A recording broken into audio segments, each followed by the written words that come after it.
Good day, everybody, and welcome to another edition of the Military and Foreign Affairs Network. I am your host, the voice of reason. Today, we're continuing our ongoing coverage of the war between the Russian Federation and the Ukraine.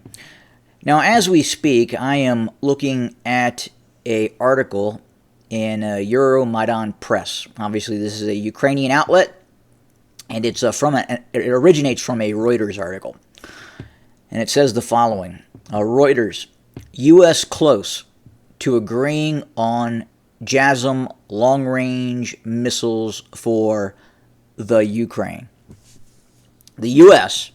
is close to agreeing on providing the Ukraine with long-range JASM cruise missiles capable of hitting targets 300 kilometers inside of Russia. Now, please note that in all likelihood, the AGM-158 with the extended range version can hit targets in excess of 500 miles,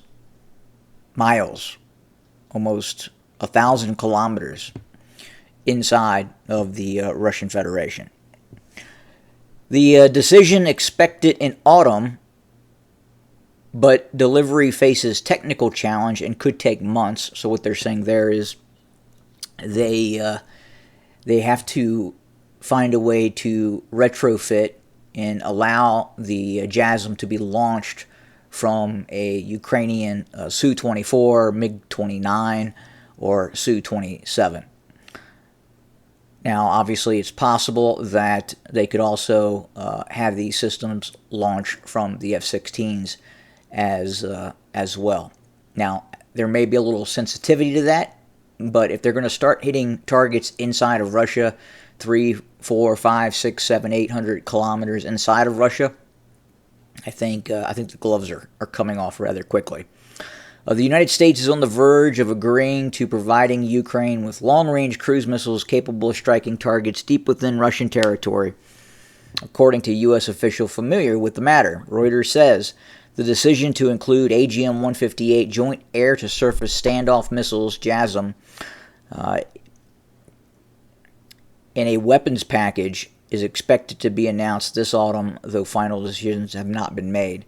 If the U.S. will lift its restrictions, the JASM missile, with a range of about 370 kilometers, would enable Ukraine to hit targets approximately 300 kilometers inside of Russia, including at least 30 air bases, some of which Russia has used to launch attacks against the Ukraine. However, U.S. officials caution that even if approved, the delivery of these missiles could take several months due to technical issues that need to be resolved. One of the challenges is integrating the missiles with Ukraine's existing Soviet-era fighter jets, including, as I had mentioned, the MiG-29, Su-24, Su-27. As reported by Reuters, the sources providing this information declined to be named as they are not authorized to discuss the topic publicly. Well, there you have it. So it looks like the West, the North Atlantic Treaty Organization, the United States, is positioning itself for the JASM air-to-surface cruise missile, low observable cruise missile, to be used deep inside of Russian territory. Now, as we speak, the Russians continue its missile campaign. Targets in Lviv were recently hit. That includes the targets recently that were struck, the military targets in Poltava and other places that continue to be struck throughout eastern and western Ukraine by Russian forces. Look, the Russians have increased their manufacturing capacity, especially in terms of the Iskander, the KH-101, the Caliber cruise missiles, the KH-69, a Russian low observable cruise missile variant that is now being used. Very difficult for the Ukrainians to shoot that system down. At the same time, the Russians have gone through another upgrade phase of the GLONASS guided glide bomb. We are seeing new variants that allow the Russians to launch these guided glide bombs from extremely extended ranges, And again, these glide bombs pack large amounts of explosives and have been extremely effective in the use by the Russians. In fact, right now, I would say that the use of GLONASS guided glide bombs are probably credited in conjunction with Lancet drones and Russian special operations teams utilizing anti-tank guided weapons with the stopping of the Kursk incursion. The Russians had some initial difficulty because the Ukrainians, as I talked about before, were able to stay mobile in this region. Now that the Russians have set up these blocking formations that are preventing the Ukrainians from advancing, many of these Ukrainian units are having to become stationary and dig in. And when they do that, as I've talked about before, the Russian Air Force is able to target these formations with the GLONASS guided glide bombs. We have heard many anecdotal reports from actual individual Ukrainian soldiers that have claimed that their companies, their platoons have been decimated in these guided glide bomb attacks by the Russians. And it is proving to be very, very difficult for the Ukrainians to stay in the Kursk region. And as I talked about before as well, I think at this point the Russians are perfectly okay with setting up these blocking formations and using its air force to attack these Ukrainian formations with these precision-guided glide bombs. And that will continue until at some point, I would imagine, that we will get a declaration from the Ukrainian state, that from the military high command, that the operation in Kursk has completed, whatever that operation may be, and we are now withdrawing from Kursk. And again, the reason for that will be the sheer amounts of casualties that the Ukrainians are taking from these Russian glide bombs and other weapon systems such as the Lancet. So starting to go the other way now for the Russians. If we go over to the actual deep state map, you can see, and again, this is a Ukrainian supported site. You look here, the Ukrainians have been pushed back near current Kornivo. And the Ukrainians were at one point looking to envelop this town and then possibly storm this town. That has now been written off. The Ukrainians are not moving forward, and that was kind of like a north by northwest direction towards that main highway that runs just to the north of the Kursk incursion. That was one of the goals of the Ukrainians, and the Ukrainians were unable to seize that objective, which was the E38 highway that runs east-west into the most northern portion of the Ukraine. And then obviously Kursk itself. But if you really pull back and you look at the Kursk region, when you hear the media talk, you almost believe that the Ukrainians have taken essentially all of the region of Kursk.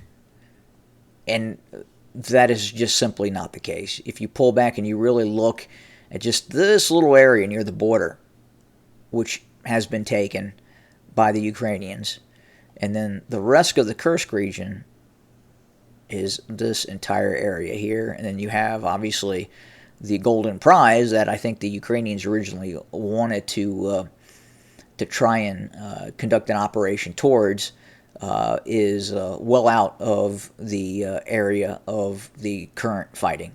Kursk, the city of Kursk, is not in any form of immediate danger whatsoever. And I imagine now that the Russians will eventually wrap things up in this area. As winter progresses, it's going to be very difficult for the Ukrainians to maintain forces in this area. It's going to be very, very difficult.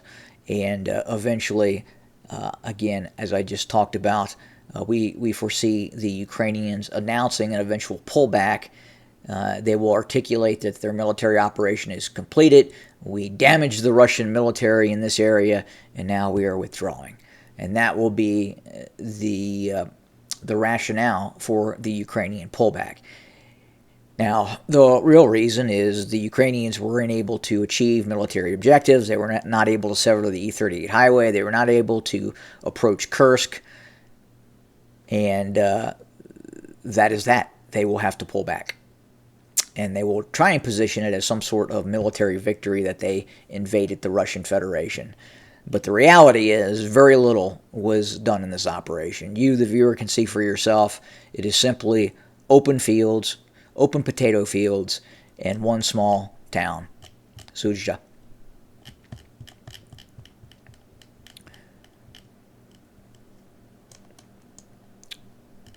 Now that about does it for today. Again, we're continuing to watch the Donbass offensive by the Russians. That is continuing as we speak. As we have talked about, the Ukrainian Ministry of Defense right now is very concerned about this continued offensive operation. And the whole premise behind the Kursk operation was to alleviate and stop the Donbass offensive. They believed that the Russians would have had to pull forces from the Donbass, thus stopping the Russian Donbass offensive. And that has not happened. The Russians continue that operation as we speak, and will continue that operation, as very few Russian units that were committed to the area of operations west of Donetsk have been pulled from the actual Donbass offensive to assist with the Kursk incursion and other areas as well. We also have to look at the possibility that the Russians could open up a new area of frontal operations. Could that be in Zaporizhia? Could we see an operation, a more localized operation, take place in Kherson? Difficult to say at this point.